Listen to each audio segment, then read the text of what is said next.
We're going to go over. So here we go. We are back. We'll do a quick review and we'll hit it. Nouns. Person, place, thing, or idea. That's what we talked about yesterday. We had 8 different categories for nouns, and that's what we're trying to break down now. In this room, just like last time, we have t-shirts, we have long sleeve t-shirts, we have crew neck sweatshirts, we have zip up hoodies, we have straight hoodies, we have button up shirts, we have all types of different tops. In the same way, we have all types of different nouns, and we in 7th grade have to categorize them because we are smart. We recognize that there are differences in them, and that's what we need to do. So the first ones we went over were common nouns. Common nouns, and personally, I would write these examples down, or that third slide, common, proper, and then the one that shows side-by-side comparison, that's what I like.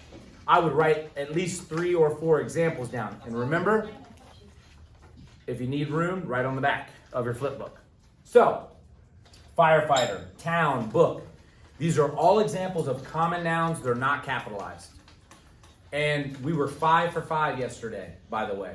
All 5 periods got the correct answer. I forget who answered it in this class, but when is a common noun capitalized? Who answered that yesterday? You did? Okay. It's when it's at, yes, you did. It's when it's at the beginning of a sentence. Good job. We knew that. So, these are common nouns. And remember, proper nouns, person, place, or thing, always capitalized. We got that, Mr. Neiman. I crushed that.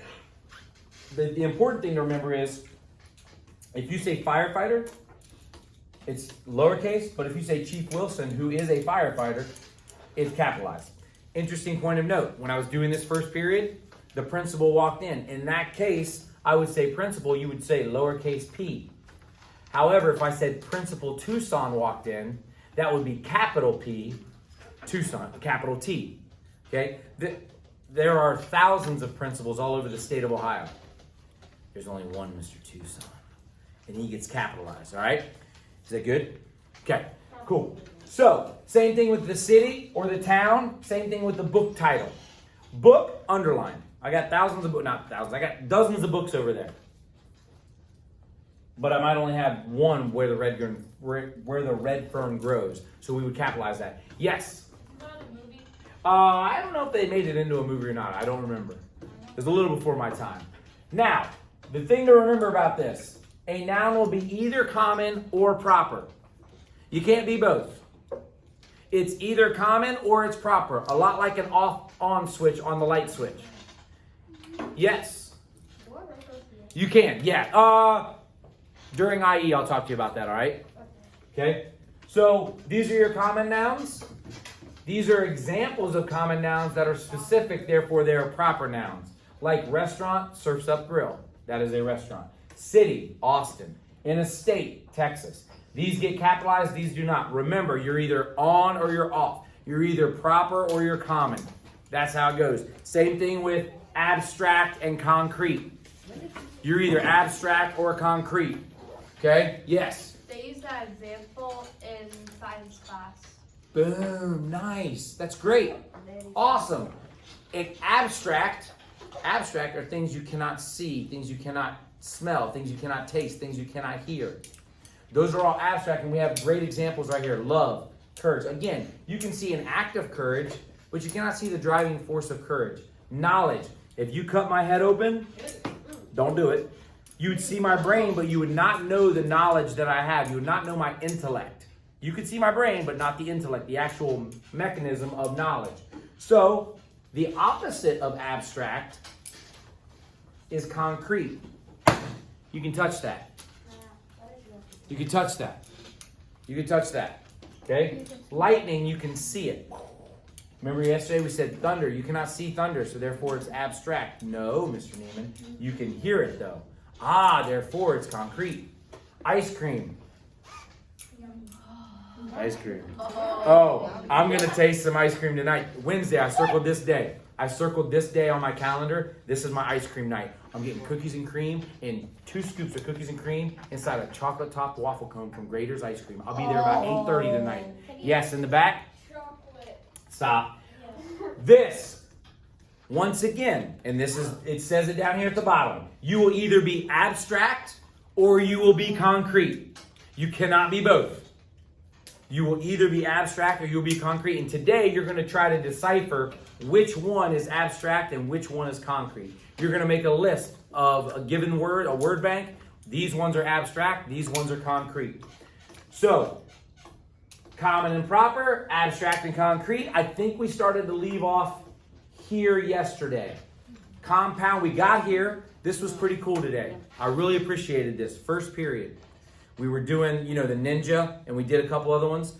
A kid, when he saw a word, said, "Hey, Mr. Neiman, that's a compound noun." I forget what type of compound noun. There's 3 types of compound nouns. You have closed form, that's one word. Hyphenated, where you see the hyphens. And then open form, where it's 2 words. Make sense? So, closed form is like basketball. Or doghouse, or race car.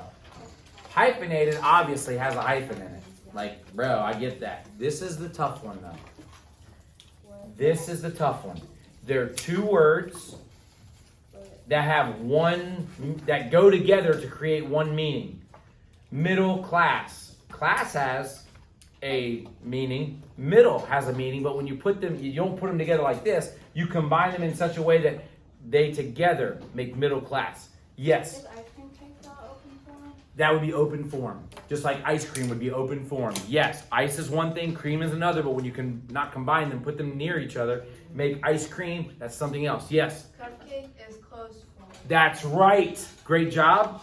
In STEM class today, we were doing a project, and there was the word merry-go-round, and it had the hyphens in it, so I thought hyphenated. Yes, 100%. So now you're starting to get this. And guess what? As you see them, and this was my dream, okay? In a perfect world, in November, we're going to read Roll of Thunder, Hear My Cry. Let's say we get to like chapter 4 or 5. I might say, stop. Here's what I want you to do for this entire chapter. We're in chapter 5. I want you to take a sheet of paper, write down every noun you find, and then tell me what category it falls under. That would be sweet. Like, that would be legit. These would be the easiest ones. Merry-go-round. Anything with a hyphen would be pretty easy. But that is sort of where my dream is. I don't know if I can make that happen, but we'll see. So these are our compound nouns. Compound noun doesn't have that either or. It's just, this is a compound noun. However, collective nouns, they also don't have that either or. So let's go what a collective noun is. Family. How many people are in my family? 4, 6 if you count the dogs. Okay, but there's only one family, and we're going to see a box right here come up in a second. It's very important that you pay attention. Group, majority. The majority votes that we have ice cream today for breakfast. Yes. Okay? Team. You're on a soccer team. You're on a basketball team. You're on a team. There are many members of the team, but it's one team. So just like this class. Now here's the box, and this is very important that you understand this. To avoid subject-verb agreement errors, and I'll talk about that more in a second, these collective nouns need to be treated as singular nouns. If